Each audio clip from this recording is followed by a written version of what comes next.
আমরা কি সত্যি এতটা সস্তা ছিলাম? একটা সময় যে মানুষটা আমার একটা রিপ্লাইয়ের জন্য ঘন্টার পর ঘন্টা অপেক্ষা করত, আজ সেই আমাকে সিন করে রেখে দেয়। অবহেলা জিনিসটা যে বিষের চেয়েও বিষাক্ত, সেটা আজ হাড়ে হাড়ে টের পাচ্ছি।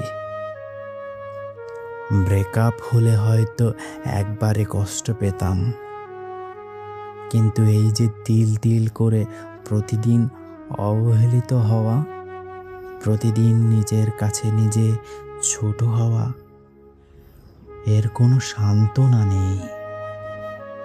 আপনি তাকে হারাতে ভয় পাচ্ছেন, আর সে আপনাকে অবহেলা করতে একটুও ভয় পাচ্ছে না।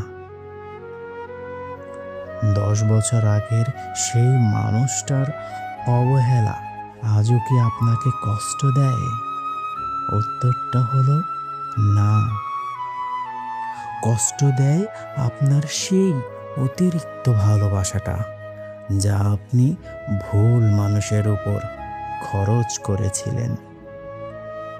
আমরা আসলে মানুষের জন্য কাঁদি না, আমরা কাঁদি আমাদের অবহেলিত অনুভূতির জন্য। কারো কাছে ভালোবাসার ভিক্ষে চাওয়া বন্ধ করুন। যে আপনাকে একবার সিন করে ইগনোর করতে পারে, সে আপনার চোখের পানি কোনো দিনও মুছবে না।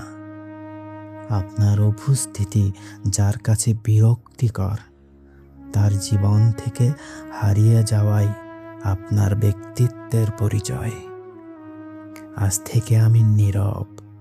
তুমি তোমার প্রিয় অবহেলা নিয়ে ভালো থেকো। আমার এই একাকিত্বই এখন আমার অহংকার। ভালো থেকো আমার জীবনের সেই ভুল অধ্যায়, যাকে একদিন আমি আমার পুরো পৃথিবী ভেবেছিলাম।